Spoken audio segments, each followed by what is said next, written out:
नमस्कार दोस्तों, स्वागत है आपका स्लीपी क्लासेस में। मेंस डे में आज हम डिस्कस करने वाले हैं पॉवर्टी और माल न्यूट्रिशन से जुड़ा गवर्नेंस का ये सवाल।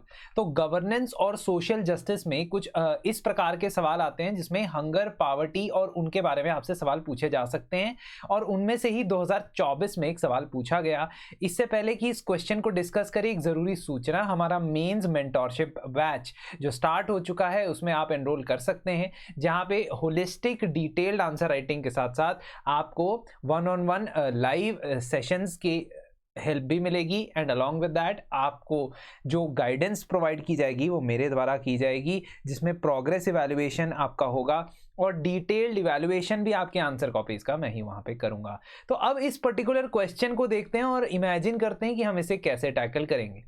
Poverty and mall nutrition both create a vicious cycle which adversely affect human capital formation. Statement है ये. What steps can be taken to break the cycle? Now this question was asked in 10 marks 150 words category.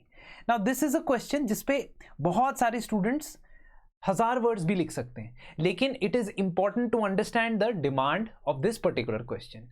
यहाँ पे poverty और माल nutrition को human capital formation से जोड़ा गया पहली स्टेटमेंट। अब इसके लिए आपको ये जानकारी होनी चाहिए कि ह्यूमन कैपिटल होता क्या है। देखिए, सबसे पहले तो कैपिटल क्या होता है। कैपिटल एक प्रकार की एक पूंजी है, एसेट है ना। अब जब मैं ह्यूमन कैपिटल कहता हूं तो ह्यूमन कैपिटल या पूंजी या एसेट कब है? ह्यूमन कैपिटल या पूंजी या एसेट तब है जब उसके पास हेल्थ है, जब उसके पास एजुकेशन है, जब वो स्किल्ड है ना। तो at least, at the very least मुझे ये पता होना चाहिए कि ह्यूमन कैपिटल में ये 3 रिक्वायरमेंट्स तो है जिससे वो एक एसेट की तरह उभर पाता है ना।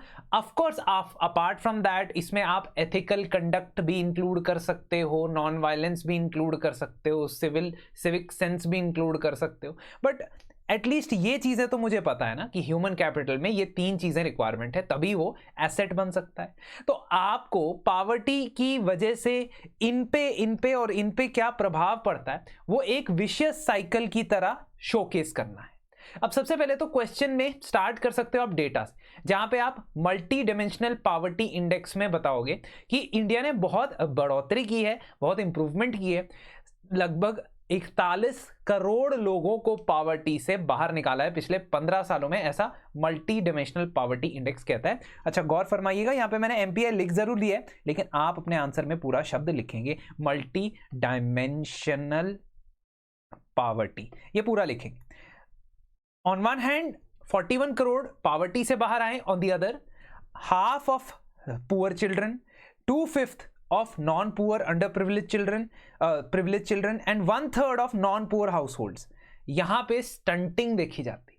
स्टंटिंग का मतलब है कि फिजिकल ग्रोथ जो है बच्चों की वो रिस्ट्रिक्ट हो चुकी है, यानी लो हाइट फॉर एज कैटेगरी में वो आते हैं। और अगर ऐसा होता है तो फिजिकल स्टंटिंग के साथ साथ मेंटल, यानी कि मेंटल जो वेलबींग है, जो 0 to 6 ईयर्स की एज ग्रुप है जिसमें मस्तिष्क का विकास होता है, उस एज ग्रुप के अंदर आप देखोगे that there is lack of development. और अगर डेवलपमेंट नहीं है तो हेल्थ, एजुकेशन, स्किल क्या होगा? यही चीज इस विशियस साइकिल ऑफ पॉवर्टी से बताई जा सकती है।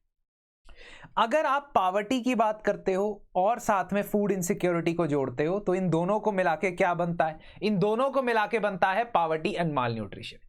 अब इस माल न्यूट्रिशन की वजह से सबसे पहले महिलाओं में माल नरिशमेंट देखने को मिलेगा, जिससे जो बर्थ वेट होगा, सोर्स से स्टार्ट करना है तो जो लो बर्थ वेट बेबीज होंगे वो जनरेट होंगे, और जब ऐसा होगा तो फिजिकल और मेंटल स्टंटिंग होने के चांस।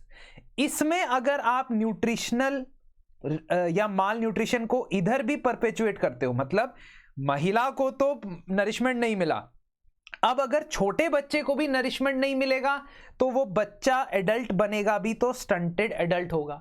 स्टंटिंग सिर्फ फिजिकली नहीं होती है, मेंटली भी होती है, तो इसलिए वो लो ह्यूमन कैपिटल को कंट्रीब्यूट करेगा, और जब वो लो ह्यूमन कैपिटल को कंट्रीब्यूट करेगा ना, उसमें एजुकेशन होगी, स्किल होगी, हेल्थ होगी, तो वो जॉबलेसनेस और लो इनकम वाला इंडिविजुअल बनेगा, जिससे ये साइकिल कंटिन्यू करेगी। इसी को कहते हैं vicious cycle of poverty, mall nutrition which leads to low human capital. This is the perfect embodiment of this cycle. इससे complicated भी बन सकती है, लेकिन आप और मैं जानते हैं कि जितना सिंपल रखेंगे उतना बेहतर रेप्लिकेट होगा। अब second part of the question, क्योंकि 150 वर्ड्स का क्वेश्चन है, एक या आधे पेज पे आप ये डायग्राम ही बना दो चलेगा, कुछ एक्सप्लेन करने की जरूरत नहीं है, क्योंकि एक्सप्लेन तो हम करेंगे second. What steps can be taken to break this cycle? इस साइकिल को ब्रेक करने के लिए क्या कर सकते हो? देखो, जब भी पॉवर्टी अलिविएशन की बात आती है तो WSGS फॉर्मूला याद रखना है, सॉरी WSFS फॉर्मूला याद रखना है, WSFS ये फॉर्मूला याद रखना है। WSFS फॉर्मूला क्या है? Wage employment, self employment, food surety या फूड सिक्योरिटी और सोशल सिक्योरिटी। बहुत सिंपल है, चार चीजों पे काम करना है, वेज इंप्लॉयमेंट पे, सेल्फ इंप्लॉयमेंट पे, फूड सेफ्टी पे, सोशल सिक्योरिटी पे। अगर ये चार चीजों पे काम करते हो और इन सबको टेक्नोलॉजी से बैक करते हो, अब ऐसा तो नहीं होगा कि सरकार इस पे काम नहीं कर रही होगी, क्योंकि तो आपने इसका एक एक स्टेप आगे बताना है कि what steps can be taken. सरकार इस पे भी काम कर रही होगी, इस पे भी कर रही होगी, इस पे भी, इस पे भी। आप इसके अंदर टेक्नोलॉजी का तड़का लगा दो, आप इसके अंदर इंटरनेशनल बेस्ट प्रैक्टिसेस को इस्तेमाल कर सकते हैं, ऐसा सजेशन दे दो, तो अपने आप आपके आंसर को जो है डायरेक्शन मिल जाएगी। जैसे वेज एम्प्लॉयमेंट की बात करें तो वेज एम्प्लॉयमेंट में मनरेगा, आत्मनिर्भर भारत रोजगार योजना, प्रधानमंत्री रोजगार प्रोत्साहन योजना, इस प्रकार की योजनाएं चल ही रही, लेकिन इसके अंदर आप टेक्नोलॉजी का इस्तेमाल करते हुए स्किल मिसमैच या स्किल सेट मैच करने के कैटेगरीज या आइडियाज बता सकते हो, ताकि वेज एम्प्लॉयमेंट, डिमांड और सप्लाई को मैनेज किया जा सके। सेकेंड पार्ट है सेल्फ एम्प्लॉयमेंट कैसे इंप्रूव होगी। आप जर्मनी की डुअल एजुकेशन सिस्टम से सीख ले सकते हो, जहां वोकेशनल ट्रेनिंग के साथ साथ प्रैक्टिकल एक्सपीरियंस पे फोकस दिया जाता है। आप ये बोल सकते हो कि नेशनल एजुकेशन पॉलिसी में जो सोचा गया है उसे इंप्लीमेंट करना जरूरी है, क्योंकि बच्चे जो ग्रेजुएट हो रहे हैं उनको वेज ही नहीं, उनको सेल्फ एम्प्लॉयमेंट के प्रति भी पुश करना जरूरी। ऐसा अब प्राइम मिनिस्टर्स पैकेज जो बजट में अनाउंस हुआ था वहां पे भी दिख रहा है कि इस स्कीम में 20 लाख यूथ को स्किल करने की बात हो रही है, 1000 ITIs को अपग्रेड करने की बात हो रही है। और सेल्फ एम्प्लॉयमेंट एक और तरीके से डेवलप होती है, that is SHG lead development. जो भी सेल्फ हेल्प ग्रुप्स को लेंडिंग प्रोवाइड करते हैं, जिस प्रकार से गवर्नमेंट की दीनदयाल अंत्योदय योजना है या Deendayal national rural livelihood mission है, all these are basically working of self employment. इन्हीं को आपने आगे बढ़ाना है। फूड श्योरिटी और फूड सेफ्टी में आप माल न्यूट्रिशन पे काम कर रहे हैं, मिशन पोषण, पोषण अभियान आपका चल रहा है, PDS चल रहा है। अब आपको स्पेसिफिक चीजों को ऐड कर सकते हो, जैसे आप न्यूट्रास्यूटिकल्स को प्रमोट कर सकते हो, आप एग्रीकल्चर प्रोडक्टिविटी को इंप्रूव करने के प्रोग्राम्स लेके आ सकते हो, जिससे एग्रीकल्चर में R&D को इंप्रूव किया जाए। क्यों? क्योंकि अल्टीमेटली अगर आपकी क्लाइमेट चेंज होता है, ड्रॉट रेजिस्टेंस वैरायटीज आपको लानी पड़ेगी, आपको नए प्रकार के फूड रिक्वायरमेंट्स या न्यूट्रिशनल रिक्वायरमेंट्स के लिए एग्रीकल्चर प्रोडक्टिविटी पे काम करना पड़ेगा। तो फूड श्योरिटी या सेफ्टी के लिए सिर्फ राशन बांटना ही नहीं, डाइवर्सिफिकेशन, एग्रीकल्चर प्रोडक्टिविटी को बढ़ाना और इस सब के लिए टेक्नोलॉजी को यूज करना, ये स्टेप आप बताएंगे। And lastly you will talk about social security. Social security यानी कि हेल्थ और इंश्योरेंस, पेंशन, इन चीजों पे काम करना है। तो आप नेशनल सोशल असिस्टेंस प्रोग्राम के बारे में यदि जानते हो तो उसमें वल्नरेबल सेक्शंस को पेंशन मिलता है। ये पेंशन बहुत कम अमाउंट है, 500 रुपए प्रति महीना, इस प्रकार से मिलता है। इसको इंक्रीज करना बेहद जरूरी है। सेकेंडली, जो आयुष्मान भारत का कवरेज, रिसेंटली ये डिसाइड किया गया कि 70 इयर्स अबव को ये कवरेज मिलेगा। इस कवरेज को धीरे धीरे करके सभी सेक्शंस ऑफ सोसाइटी तक इंकरेज करना या एक्सटेंड करना बेहद जरूरी है।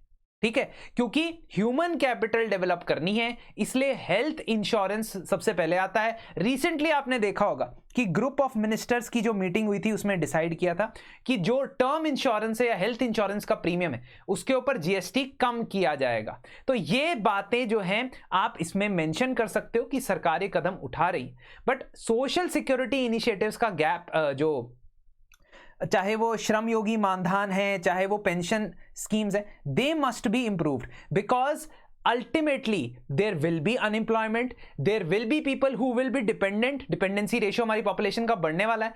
तो इस वजह से आपको इंटरवेंशंस जो लेके आने हैं वो सोशल सिक्योरिटी इनिशिएटिव से स्टार्ट हों। क्यों? क्योंकि अगर एक फैमिली है उसमें एल्डरली इंडिविजुअल है, अगर उसकी फैमिली के पास किसी प्रकार की अश्योर्ड इनकम आती है तो कम से कम वो न्यूबॉर्न बेबीज या उसकी फैमिली में जो महिलाएं हैं उनकी इनकम के उनके न्यूट्रिशन के ऊपर काम करेगा। Women nutrition is the source, हमने पहले पढ़ा था, women nutrition is the source जिसके ऊपर काम स्टार्ट होना चाहिए, क्योंकि विशियस साइकिल यहां से स्टार्ट हो रही है। तो माल नरिश्ड प्रेग्नेंट विमेन से ये विशियस साइकिल स्टार्ट हो रही है, इसलिए malnourished pregnant women should be the target of nutritional interventions. अब आप मुझे कमेंट्स में बताएं कि क्या कंक्लूजन लिखा जाए इस आंसर का, बेस्ट फिटिंग कंक्लूजन होगा उसके बारे में मैं कल के वीडियो में जरूर डिस्कस करूंगा। सो प्लीज कमेंट सेक्शन में just tell me how should we conclude this particular answer. See you in the next video.